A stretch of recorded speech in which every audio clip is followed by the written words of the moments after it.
Hello and welcome back to Instill We Rise. I'm Christine Seidel, your host, and today we have Miss Allison Robinson joining us in our conversation. Thank you for coming back. She's been on our show before, so thank you for joining us. Oh, thanks for having me. Absolutely. Today we're going to talk about what is it that makes therapy effective. I think we're in kind of this maybe an awakening period where everybody is really interested in like the healing journey and what is that exactly and how do you make progress. I think we have like two sides of a spectrum where people are like, therapy is a waste of time, nothing ever happens. Then we have other people who are like, oh, I'm so ready for my journey. So let's talk a little bit more about the therapeutic relationship, because I think for some people they're kind of like, well, every therapist is the same, like they all have the same training. But we hear a lot of clients, and I know for myself included, like I've gone to therapists and I'll just be like, something's off or it doesn't feel right. So what is somebody really needing when they step into the therapeutic relationship in order for it to be one that makes change? So I think being in a place where they feel understood and they feel seen, like that's the biggest thing that it comes down to. Like clients don't really come back as like, oh, that one technique really helped me. Or I really like this therapist, like because they use CBT or narrative therapy. It comes back to, this is the first time I've been seen or felt heard. Or this is a place where I can kind of feel like I can let the crazy out. Like they don't have to mask in this space. And this phrase just came up in my head. It's like, are you a real person? That's such a like buzz thing right now, but it's like so true. Like, do you feel like you're in this space with this person and they are being real with you? Not trying to tell you what to do, not telling you what to fix, not like giving you advice, or not just like, Mom, how does that make you feel? But like there's this sense of realness that is actually present with you. And I think that's when we talk about like being seen and heard, it's the presence of somebody who can do that. And that's, it's the art of therapy. We're in grad school, nobody's like, okay, this is how you become a real person. They're like, they tell you all the things to like be mindful of within yourself. But it is such an essence of the therapeutic relationship, which is a blessing and a curse. It's great because like when you do find that, oh my goodness, like change occurs, it's hard when you haven't found that or you don't have that and you begin to think that it's not going to actually work. And what I'm hearing from that is authenticity. Do you feel like your therapist like is authentic in who they are? And clients can feel that out. And the beauty in that is when the therapist is comfortable, showing up as they are, that brings the client to a place where they feel more comfortable showing up as they are. And I think, like everybody is going to be in a little bit of resistance when they are vulnerable. I think when we talk about clients coming to a therapeutic relationship, it's not going to be like easy to just share everything.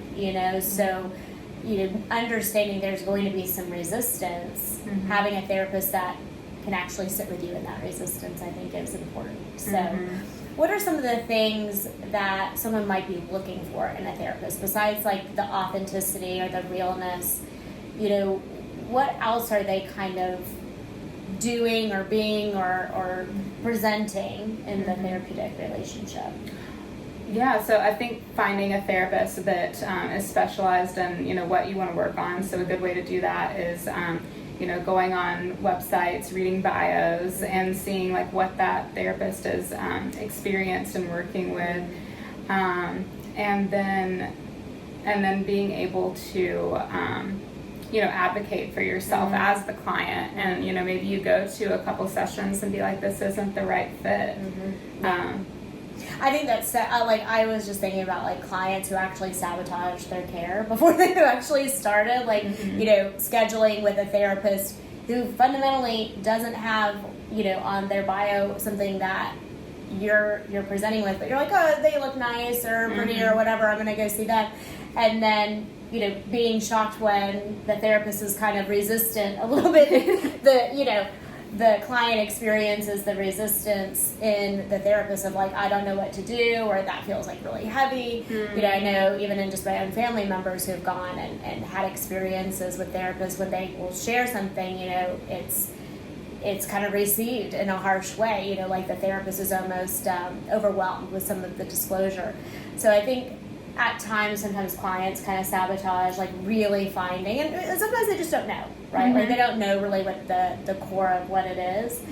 But oftentimes it's, the therapist being comfortable with whatever level of disclosure is showing up. And even if that's not a good fit for them, being a place that can hold it, and not, showing your own resistance to whatever is being disclosed, and whatever is kind of, because part of feeling like there's something wrong with you is seeing people reflect that there's something wrong with you, And so that's a big piece of, I think, the therapist, their obligation is to be able to, regardless of what's kind of presented to you, like, can you be a space to just be in that with people, or do you have your own stuff that you fundamentally can't even hear or be in presence with others? I think some of that is life experience. I think a lot of life experience is important when you're with a therapist, and knowing that therapist doesn't have a perfect life, and they're not the authority and the ideal of what you're trying to become, but that they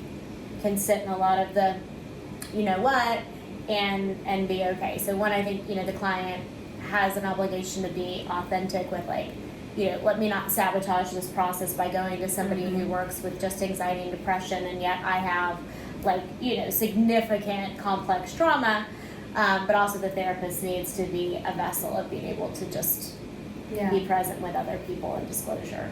So what about, like, from a client's perspective, like, what do you think is important that they kind of hold as being accountable and responsible in that relationship? We know, first off, right away, like, the therapist is really the one that has the responsibility in developing that.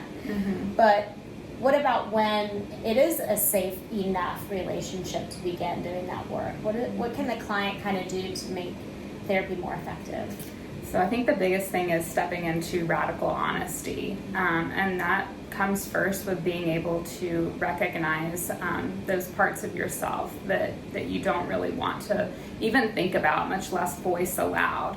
And know that your therapist is kind of trained for this. We're trained to be understanding and not judgmental, and to help people where they are. Yeah, and if you do feel judged, like, it's okay to acknowledge that. It's okay to be like, I'm feeling really judged, and yet that could just be because I'm in a vulnerability, and this is a vulnerable thing to share.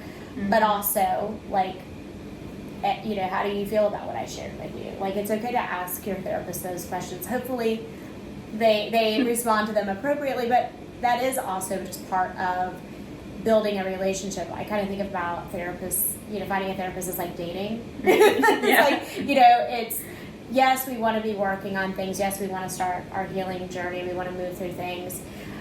And not everybody's going to be a perfect fit for us. Not everybody is going to be that companion that we need at that time. And that's okay. I understand there's also the financial aspect of it. And, a lot of therapists will do some, like, connecting calls or whatever. But if it's not the right match right away, that doesn't mean that it's just not going to work. So I think, realizing that matching is part of the process. What about, like, in between sessions or whatever, because a lot of times people will be like, well, I want to come to therapy, and I talked about it for an hour, and then here I am still with my codependency. Like, what do you kind of say to clients in terms of, like, making that lasting change? Well, I'm going to speak for just about every therapist now, is do your homework. That's right. Yeah. Absolutely. Yeah. What is the importance of homework? And I know, like, not everybody calls it homework, they'll kind of send clients out to be like, hey, here are some things I want you to be, like, mindful of, or, want you to, kind of jot down. What is the importance of that? It's to integrate what you're learning in therapy, because if you're just coming in, once a week, every other week, and just rehearsing the same storylines, you're actually going to stay more stuck. Mm-hmm. Yeah. So what we want to do is we want to go out into the world and practice what we're learning, and that can take on a variety of forms. Yeah. Every homework is going to be different. For some, it's going to be reflecting on, ways that you've been hurt in the past, or ways you want to change. For others, it might be the opposite. It might be stop thinking so much and practice being. Yeah. It's so individualized. Journaling and homework, journaling and reading books is another big one that's very popular, because it gives you more material to work with that you can bring back into therapy to support the discussion. So now you have more like psychoeducation on your experience, so that you can talk about that more in the counseling. Yeah, and I think that one of the misunderstandings, I think, culturally around therapy is that the therapist has the answers, and we don't. But we are really good guides in listening and understanding where the answer lies. And so I think doing your homework or practicing some levels of observation and contemplation between sessions is like you come back to the therapy session with so much information. You don't even realize it's actual, like, this is a treasure chest of information, and the therapist is able to kind of reflect that back. And all of these connections are kind of occurring. But if that doesn't happen in between sessions, it's the door opens and the door closes, and it's the same story. And so I think there is for therapy to be really effective is be the vessel of the healing. I mean, that's what the client actually is, the one who has all of the healing medicine. But are you spending time and being able to bring that to the surface? Yeah, and you're talking earlier about resistance and challenging, and one of the things that I like to tell clients is there might be some things that I challenge you on, and I'm completely wrong. Yeah, and there's also times where just go home and see, where this might come up in the future. And because sometimes they'll come back, weeks later, it's like, I kind of saw what you were talking a little bit about there. And listen, I'm not afraid to say I told you so. There's no shame in that game. So, I think that's probably a big piece of where people struggle with therapy is they want to see kind of like these results in this very linear way, and there is so much discomfort in the time between sessions that they kind of resist, really being in that space of it is going to come forward as long as I allow it to. So and we kind of see this oftentimes with clients where they want to come in for just coping skills, but then they don't understand why they still feel this way. So what expectations should clients have when they come to therapy in terms of coping and then feeling better? Yeah, so coping is kind of dealing with. It's dealing with the problem. It's not really healing the problem.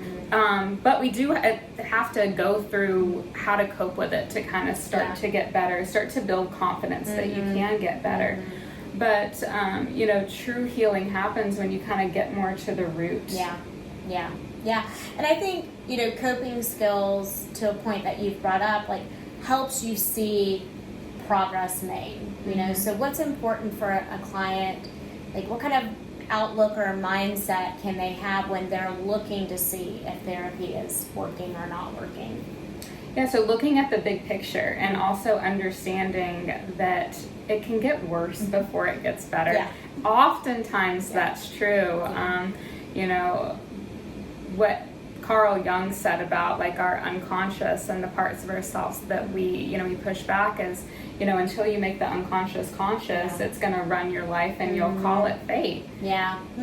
It's not. It's not. But when you start to bring that unconscious conscious, it brings up a lot of discomfort because it's these are these are things that like I didn't think were true about myself. This isn't who I wanted to be, which is why I tried to cover it up. Yeah. And I think that, like, you know, coping skills can sometimes be evidence to be like, okay, well, I do feel better in this moment by using that coping skill, and here's a piece of evidence to support that, oh, there can be improvement, there can be progress.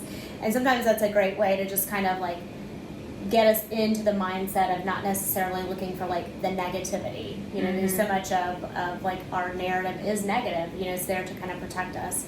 So I think that like they kind of introduce us into a new mindset that like things can improve even if it's not fully fixed, you know. And I think, you know, to the quote of Carl Jung, it's like it has to come up, you know, like to stay on the surface means to stay in some loop in one way, shape, or form, but to go within means to heal. But it takes time to get there. It does. And so having that belief that therapy does work and will work is one huge indicator on whether or not it will. Yeah. Like actually just believing that it can. Yeah. That's so true. So, you know, for people who are listening, maybe who they haven't even thought of or tried therapy, maybe they've been thinking about it, but are kind of on the fence of like, well, does like therapy actually work? I mean, what did the statistics kind of say about therapy? So the statistics are that 2/3 of people who seek therapy end up improving. And that's actually a really high percent. That's 66% chance that you're going to get better. And from the things we've talked about, you know, doing the intentional work outside of sessions, being honest with yourself and your therapist, and having a belief in the process while also understanding that there's ups and downs and setbacks, like that can increase your chances of being in that 2/3 even more. Yeah.